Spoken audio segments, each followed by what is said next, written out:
André Lapoisse, c'est André Siniawski, sans être André Siniawski, évidemment.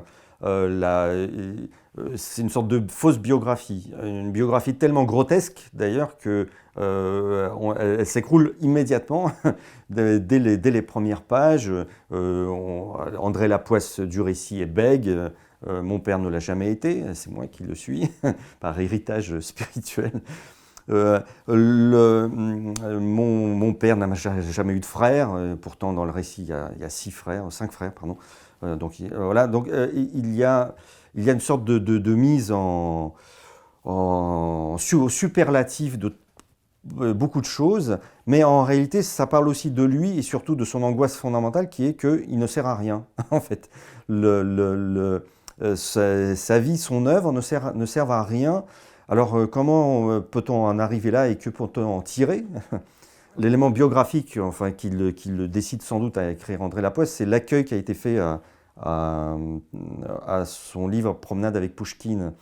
Il arrive en Occident, il est célébré en Occident, il fait la une des journaux dans le monde entier, on l'invite à droite et à gauche, et voilà qu'il sort un livre sur Pouchkine, alors qui est ignoré par la presse occidentale, mais ça c'est normal, on ne connaît pas Pouchkine, mais qui est aussitôt incendié par tout ce que l'Occident compte d'immigrés russes, qui considèrent que c'est un blasphème, et le mot n'est pas trop fort.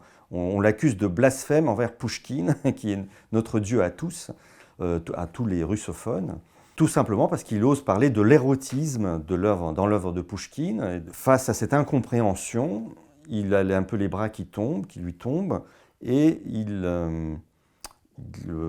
déprime, c'est une sorte de déprime noire, où il se dit, l'écrivain, moi je suis inutile, mais au-delà de ça, tous les écrivains sont inutiles. Tous les écrivains écrivent des choses que très peu de gens, voire personne, ne comprend réellement. C'est des parasites, ils ne servent à rien. N'importe qui, ça je l'ai entendu dire, hein, il en parlait à la maison. Alors avec peut-être, comment dire, une sorte d'humour noir, rire jaune, tout ce que vous voulez, mais ça faisait partie de ses réflexions sur le rôle de l'écrivain. À l'inverse de l'écrivain engagé, la fameuse figure de l'écrivain engagé à la française qui sert de son livre comme levier pour bouleverser le monde et prendre conscience, etc. Lui, il ne croyait pas du tout à ça. Il disait, tout ça, c'est de la supercherie. L'écrivain ne sert à rien. N'importe quel boucher ou caissière de supermarché a plus de valeur que lui, tout simplement parce qu'ils apportent de la valeur ajoutée. Leur présence, leur service est réellement palpable, alors que ce que produit l'écrivain est lu de travers. Et en plus, on pourrait imaginer que ce livre n'existe pas, eh bien rien, le monde ne changerait pas, et pas d'un iota, alors que si la caissière ne vient pas travailler, eh bien il y a la queue qui se forme devant le supermarché, et les gens commencent à être impatients, et à juste titre. L'écrivain, lui, est un nuisible au sens darwinien du terme, et donc mériterait, c'est à juste titre, à la limite, que l'Union soviétique le traite d'ennemi du peuple, parce que fondamentalement, il est nocif, il est nuisible, il nuit non pas au peuple, mais même à la civilisation, ou même à l'homo sapiens. C'est-à-dire il est presque nuisible dans ses gènes. Voilà.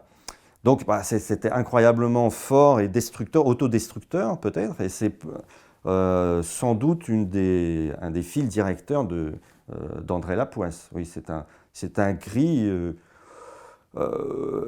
mais c'est pas un appel au secours presque, c'est un cri assumé de douleur de ne pouvoir, d'être comme ça globalement inutile.